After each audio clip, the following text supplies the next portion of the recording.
ഇതൊക്കെ കൊടുക്കാ മുട്ടായി തിന്നാൻ പാടില്ലേ? ഓ അതിന് മുട്ടായി തിന്നല്ലോ. അതാർക്ക് കൊടുക്കാനാ? ആർക്കും കൊടുക്കലില്ല. ഷുഗർ കട്ട് പറഞ്ഞ ഒരൊറ്റ മധുരം പോലും ഇടയ്ക്കിടയ്ക്ക് തിന്നാനാ. ഇതെന്താ അറിയോ, ഇതിവിടെ എടുത്ത് വെച്ച് കഴിഞ്ഞാല് നിങ്ങൾ തന്നെ തിന്നില്ല. ഇത്രയും കാലം ഞാൻ ഫ്രിഡ്ജിൽ വെക്കണ ആരാ കട്ടുന്നല്ലേ? അനു അഫി അല്ലേ? ഞാനോ? ആ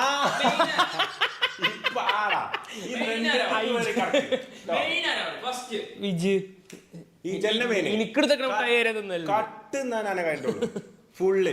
ഇന്റെ ഒരു പാക്കറ്റ് ദുബായിത്തെ മൊത്തം എത്തിനെ പോലെ ആരെങ്കിലും വരുന്നുണ്ടെങ്കിൽ എനിക്ക് മാത്രം കുറച്ച് അമൃതാഞ്ജനും മുട്ടായി ഒക്കെ കൊണ്ടുവരും. ഇങ്ങനെ സോപ്പൊന്നും എനിക്ക് വേണ്ട, അതൊന്നും എനിക്ക് ഇഷ്ടം. ഇതെന്താ അറിയോ, ഇങ്ങനെ ഈ തല്ലുകൂട്ട് സഹിച്ചാൻ പറ്റില്ല. നുസൃത്ത് ബീവി ഇറങ്ങാണ്ട് പെട്ടി ഇനി തന്നാ മതി. ആയിക്കോട്ടെ, എനിക്ക് കിട്ടും.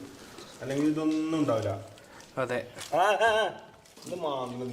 എന്തോ അന്റെ കള്ളത്തരം സംഭവം ആർക്കോ കൊടുക്കാനാണ്. കൂട്ടരെ ഈ കള്ളത്തരം ആരെങ്കിലും അതിന്റെ താഴെ കമന്റ് ചെയ്യൂ. അനാന്റെ എന്തോ കള്ളത്തരം.